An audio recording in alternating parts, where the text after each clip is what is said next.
தலையாட்டி பொம்மையாக இருக்கும் தானே உங்களுக்கு எனக்கண்டா இலக்கணமாக இருக்குல்ல? அட கடவுளே, உனக்கே இது அடுக்குமா? இப்போ எவ்வளோ நேரம் பேசி நான் இவ்வளோ சமாதானம் பண்ணினேன். மறுபடியும் வேதாள முருங்கை மரம் ஏறுதே. ஆஹா, நீயாவே ஏதாவது நினச்சிப்பியா என்ன? அப்படியெல்லாம் எதுவும் இல்லை. ம்.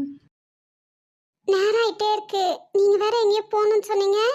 ஆமா அத்தம்மா, ஆசிரமத்துக்கு. சரி விக்கி, இந்த வாயாடியை கூட்டிட்டு கிளம்பு. நான் அப்புறமா உனக்கு ஃபோன் பண்றேன்.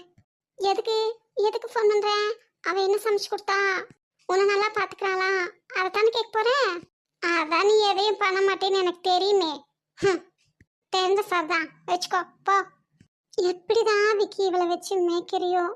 உனக்கெல்லாம் அவாடே தரணும் விக்கி.